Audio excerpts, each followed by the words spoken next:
Kamu tahu apa arti pernikahan bagiku? Ia berhenti sejenak, lalu berkata dengan suara tajam. Kesucian, dan kamu merampas hakku untuk memilih.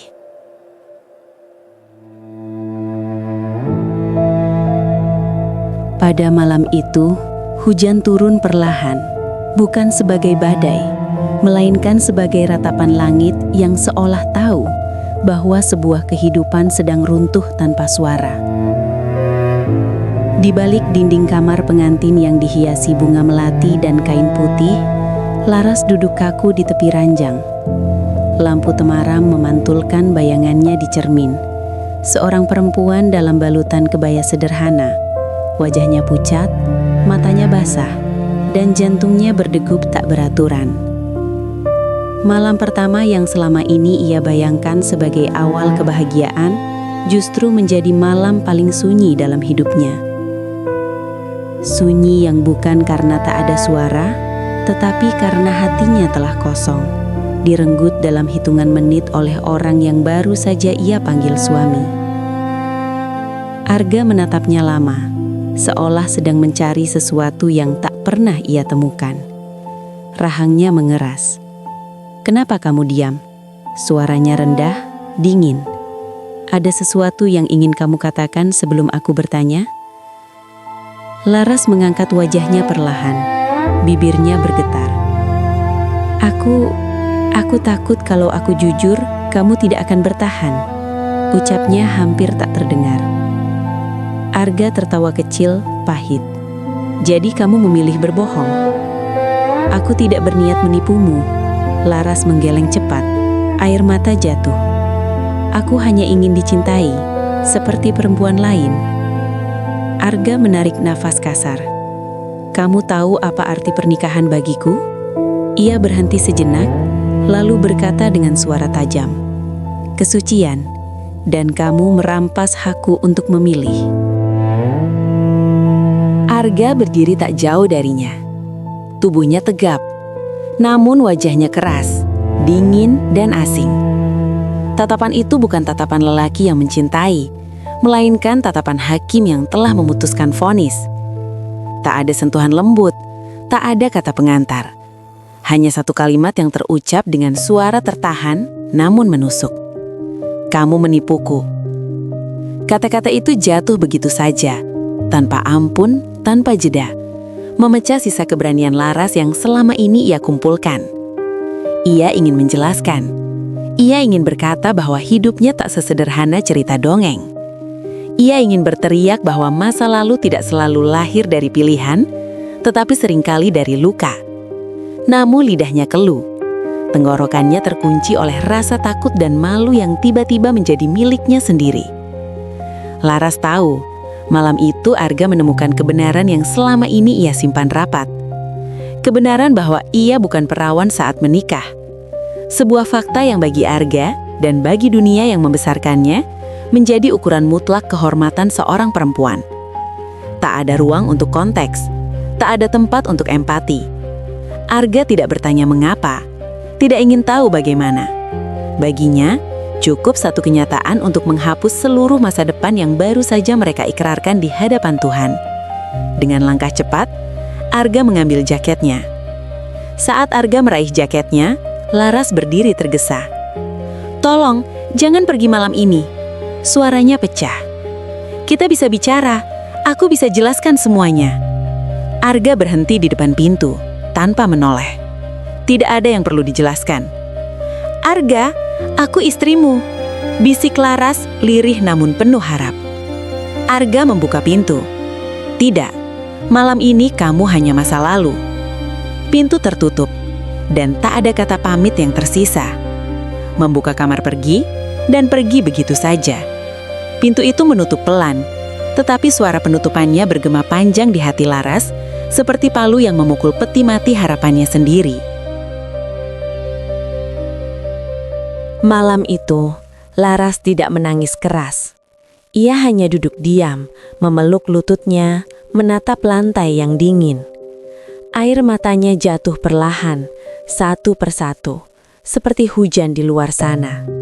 Ia teringat masa lalunya, masa yang tak pernah ia banggakan, tetapi juga tak sepenuhnya ia sesali. Bertahun lalu, ia pernah mencintai seorang pria yang menjanjikan pernikahan, yang bersumpah akan bertanggung jawab, yang memintanya percaya sepenuhnya. Laras, yang saat itu masih muda dan lugu, memberikan kepercayaannya tanpa tahu bahwa cinta bisa berubah menjadi luka terdalam. Pria itu pergi, janji itu hancur, dan Laras memungut dirinya sendiri dari reruntuhan, berusaha bangkit, berusaha menjadi perempuan baik-baik sesuai standar dunia. Ia tak pernah menyangka bahwa masa lalu itu akan kembali menghukumnya di malam yang seharusnya suci. Fajar datang tanpa membawa harapan. Laras masih di tempat yang sama ketika azan subuh terdengar. Kamar itu kini terasa asing, seolah bukan miliknya. Ia bangkit perlahan, mengganti pakaiannya, dan duduk menunggu tanpa tahu apa yang ia tunggu.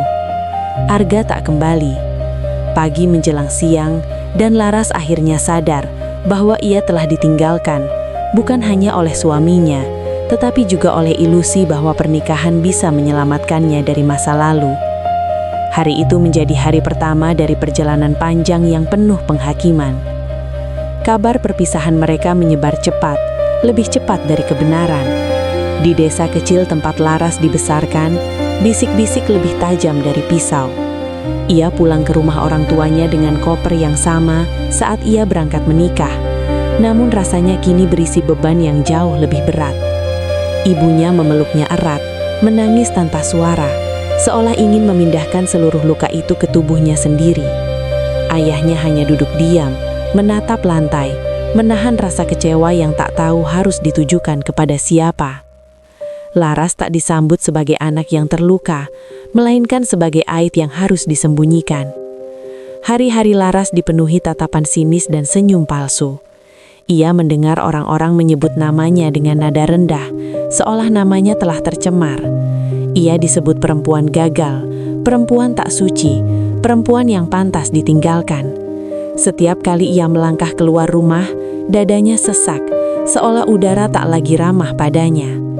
Malam-malamnya menjadi medan perang antara kenangan dan penyesalan. Ia mempertanyakan dirinya sendiri, mengorek masa lalu berulang kali, mencari kesalahan yang mungkin bisa ia perbaiki seandainya waktu bisa diputar ulang.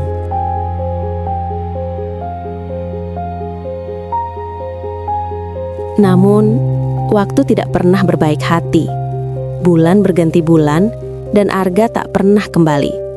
Bahkan, sekadar untuk bertanya kabar. Surat cerai datang tanpa emosi. Selembar kertas yang mengakhiri sesuatu yang bahkan belum sempat dimulai. Laras menandatanganinya dengan tangan gemetar. Air mata menetes di atas tinta. Menyadari bahwa status istri yang baru ia sandang telah direnggut sebelum sempat hidup. Ironisnya, ia juga tak pernah benar-benar diberi kesempatan menjadi istri dalam arti yang dipahami dunia. Dari titik terendah itulah, perlahan Laras mulai berubah. Bukan karena ia tiba-tiba kuat, tetapi karena ia lelah terus-menerus hancur. Ia memutuskan pergi ke kota, menjauh dari tatapan yang terus melukai. Di sana, ia bekerja di sebuah rumah baca kecil, tempat anak-anak dari berbagai latar belakang datang untuk belajar dan bermimpi. Awalnya, Laras hanya ingin menghilang, menjadi tak terlihat. Namun, suara anak-anak itu, tawa polos mereka, dan mata mereka yang penuh harapan, perlahan mengisi ruang kosong di hatinya. Kalau waktu bisa diulang, batinnya, aku ingin berkata jujur tanpa rasa takut. Tapi dunia tidak memberi ruang bagi perempuan untuk salah, hanya untuk dihukum. Setiap kali Laras membacakan cerita, suaranya bergetar. Ada luka dalam setiap kata, tetapi juga kejujuran. Ia mulai menemukan bahwa ceritanya bukan satu-satunya. Ia bertemu perempuan-perempuan lain yang juga dihancurkan oleh standar yang tak pernah mereka ciptakan. Ada yang ditinggalkan karena tak bisa memberi keturunan. Ada yang diceraikan karena masa lalu. Ada pula yang bertahan dalam pernikahan tanpa cinta demi status. Dari mereka Laras belajar satu hal penting. Rasa malu seringkali bukan milik korban, tetapi dipaksakan oleh dunia. Seorang anak kecil menatap Laras polos. "Kak, kenapa kakak kelihatan sedih waktu baca cerita?" Laras tersenyum kecil. "Karena kakak pernah jadi bagian dari cerita yang sedih." "Terus sekarang?" tanya anak itu. "Sekarang, kakak sedang menulis akhir yang baru." Laras mulai menulis. Awalnya hanya untuk dirinya sendiri, sebuah cara bernafas. Ia menulis tentang malam hujan itu, tentang pintu yang menutup, tentang sunyi yang tak bertepi. Tulisan-tulisannya sederhana, tetapi jujur. Tanpa ia sadari, tulisannya dibaca orang lain, dibagikan, dan menjadi suara bagi mereka yang selama ini bungkam. Laras yang dulu takut bersuara, kini berlahan berani berbicara, meski suaranya masih bergetar.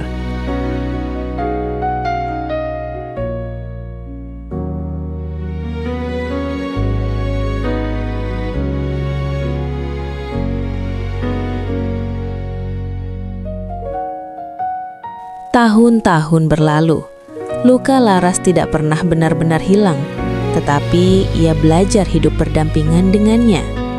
Ia tak lagi melihat masa lalunya sebagai noda, melainkan sebagai bagian dari perjalanan yang membentuknya. Ia memahami bahwa kesucian tidak selalu tentang tubuh, tetapi tentang kejujuran, ketulusan, dan keberanian untuk bangkit. Di cermin, ia tak lagi melihat perempuan yang hancur, melainkan perempuan yang bertahan. Suatu hari, Laras mendengar kabar tentang Arga. Ia telah menikah lagi, namun pernikahan itu juga berakhir dengan perpisahan. Kabar itu datang seperti angin lewat, tak lagi mengguncang, hanya meninggalkan rasa pahit yang singkat. Laras menyadari bahwa pengampunan bukan berarti melupakan apa yang terjadi, melainkan membebaskan diri dari belenggu kebencian. "Aku tidak memaafkanmu untukmu," ucap Laras dalam hati. "Aku memaafkanmu agar aku bisa berjalan tanpa beban." Ia memaafkan Arga, bukan karena Arga pantas, tetapi karena ia sendiri pantas untuk hidup tanpa beban dendam. Di sebuah senja yang tenang, Laras berdiri sendirian, menatap langit yang perlahan berubah warna. Ia mengingat malam hujan bertahun lalu, malam yang dulu ia anggap sebagai akhir segalanya. Kini ia tahu, malam itu bukan akhir, melainkan awal dari perjalanan panjang menuju penerimaan. Kisahnya memang tragis, penuh luka dan kehilangan, tetapi juga syarat makna. Laras belajar bahwa seorang perempuan bukan ditentukan oleh apa yang direnggut darinya, melainkan oleh apa yang ia bangun setelahnya. Dan jika kisah ini suatu hari dibacakan sebagai narasi, Laras ingin dunia mendengarnya dengan hati terbuka. Bahwa di balik setiap perempuan yang ditinggalkan, ada cerita yang lebih dalam dari sekedar penghakiman. Bahwa cinta sejati tidak lahir dari kesempurnaan masa lalu, tetapi dari keberanian menerima manusia seutuhnya. Dan bahwa bahkan dari malam yang paling gelap, selalu ada cahaya kecil yang menunggu untuk ditemukan oleh mereka yang memilih untuk tetap hidup, tetap melangkah, dan tetap percaya pada nilai dirinya sendiri. Jika suatu hari Laras bisa berbicara pada dunia, ia ingin berkata, "Jangan ukur nilai seorang perempuan dari apa yang pernah ia lalui. Ukur dari bagaimana ia bangkit saat semua orang memilih pergi."